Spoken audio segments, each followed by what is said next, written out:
Ya, pemirsa masih terkait dengan penggeledahan di kantor Badan Gizi Nasional. Setelah sebelumnya kita telah melaporkan langsung dari kantor BGN yang ada di Kebon Sirih, Jakarta Pusat. Dan juga bagaimana tanggapan dari DPR terkait dengan penggeledahan ini. Kita juga tadi telah terhubung dengan rekan kami Iqbal di DPR. Kali ini kita akan memantau seperti apa dari kantor Kejagung. Dan sudah bergabung bersama kami jurnalis NTV Gracia Adur. Gracia, apakah Anda bisa mendengar suara saya, Gracia, dan mungkin bisa digambarkan pada kami apakah sudah ada tanggapan dan juga statement terkini dari Kejaksaan Agung mengingat memang untuk penggeledahan sendiri dilakukan oleh Kejagung pagi hari ini, Gracia.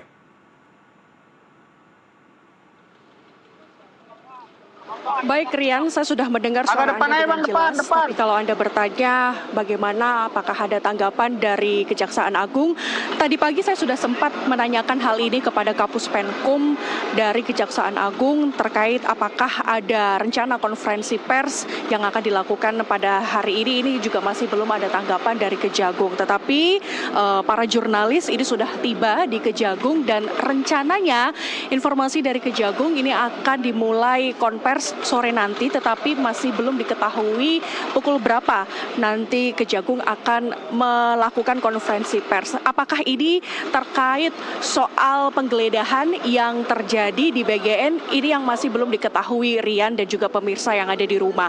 Namun kalau kita melihat tadi informasi beberapa saat yang lalu, beberapa jam yang lalu, bahwa betul kalau Kejaksaan Agung ini melakukan penggeledahan di BGN yang sudah dimulai sejak pagi tadi, seperti itu.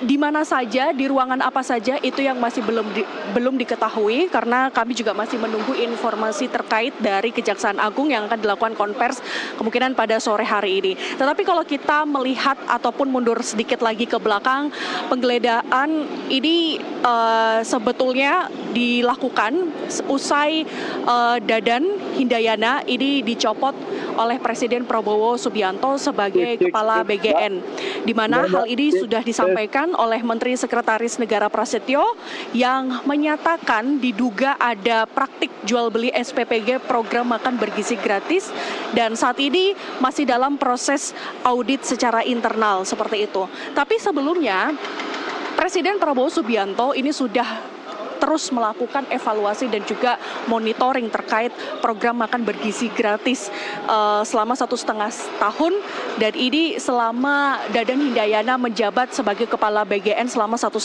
tahun dalam pelaksanaan program MBG. Di antaranya dimulai dari soal bagaimana kedisiplinannya, kemudian standar operasional, hingga tata kelola organisasi dan juga pengawasan kualitas makanan yang ini masih terus dipantau oleh Presiden Prabowo Subianto. Pers juga menyatakan meskipun sudah ada pergantian kepala BGN, tetapi ini tidak mengganggu jalannya distribusi MBG ke beberapa sekolah yang ada di seluruh Indonesia. Dan Pras juga menyatakan pemerintah akan terus berupaya untuk memperbaiki dan juga mengoptimalkan kinerja BGN dalam menjalankan tugas dan fungsi MBG ke depannya.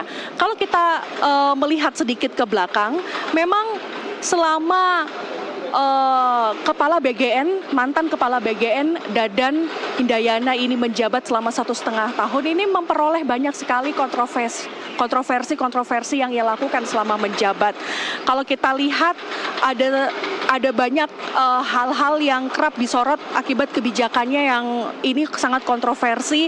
Berbagai kasus juga terjadi sejak dia menjabat, ini mulai dari soal keracunan massal hingga anggaran boros pengadaan BGN.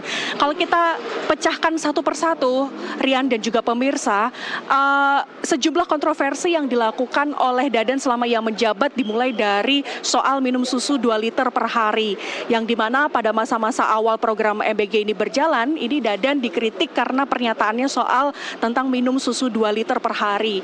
Kemudian ada juga soal pengusulan serangga hingga ulat sagu jadi protein dalam MBG, yang dimana pernyataan Dadan yang tak kalah kontroversial ini adalah soal mengusulkan serangga dan ulat sagu, kemudian yang mengatakan bahwa ini bisa menjadi sumber alternatif untuk sumber protein di dalam menu MBG. Selain itu juga tingginya kasus keracunan. Tingginya kasus keracunan ini juga terjadi di bawah masa kepemimpinan Dadan, di mana program MBG ini masih terus menyebabkan kasus keracunan. Bahkan dari Kementerian Kesehatan ini mencatat sudah lebih 446 kasus keracunan yang terjadi dengan total korban ini hampir mencapai 37.000 orang. Kemudian ada juga pengadaan 20.000 unit motor hingga semir sepatu. Ini yang beberapa poin-poin itu tadi, Rian, yang kita nilai bahwa selama Kepala BGN Dadan ini melakukan kinerjanya selama 1,5 tahun, banyak sekali kontroversi-kontroversi yang ia lakukan yang selalu kerap menjadi sorotan publik maupun juga media. Nah, tapi apakah itu yang menjadi alasan yang menyebabkan Kepala BGN ini kemudian dicopot oleh Presiden Prabowo Subianto? Itu yang masih kita telusuri, dan saat ini Kejaksaan Agung masih terus melakukan proses audit. Kita tahu bersama bahwa beberapa jam yang lalu Kejagung sampai detik ini juga masih melakukan proses penggeledahan di kantor BGN yang terletak di Kebon Sirih, Jakarta Pusat. Dan kami para jurnalis yang berada di Kejagung ini masih terus menunggu update-nya akan seperti apa. Ini yang nanti kita akan tunggu bersama, Rian. Ya, ini menarik sekali seperti yang Anda sampaikan. Kita masih menunggu seperti apa alasan dari penggeledahan ini. Anda juga menyatakan tadi memang ada sejumlah kontroversi yang menjadi sorotan ketika 1,5 tahun kepemimpinan dari Dadan. Tadi sempat disampaikan oleh Gracia juga di sini terkait dengan konsumsi susu 2 liter per hari yang dinilai kurang sensitif terhadap daya beli masyarakat dan kondisi ekonomi masyarakat. Lalu juga terkait dengan pengawasan dari program MBG.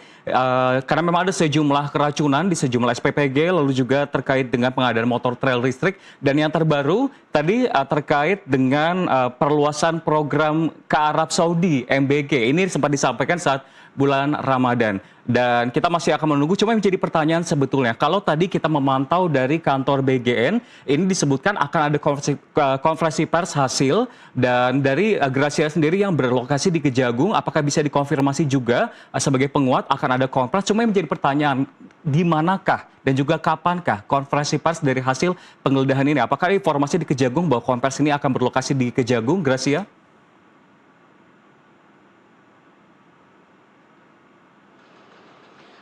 Betul sekali, Rian, bahwa rencananya akan ada dilakukan konvers di Kejagung.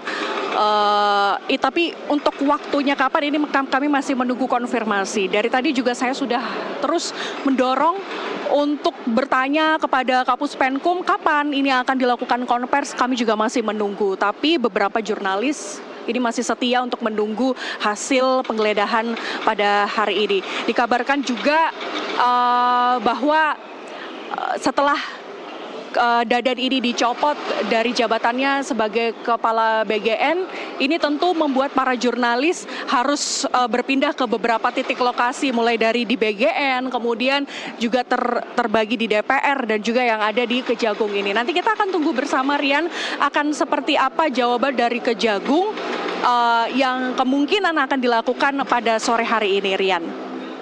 Terima kasih atas laporannya, dan ini sangat menarik. Saya akan menantikan kabar terbaru dari sejumlah titik, termasuk dari lokasi Anda, Gracia Adur dari Kejagung. Sekali lagi terima kasih jurnalis NTV Gracia Adur. Sehat dan sukses selalu, selamat bertugas kembali.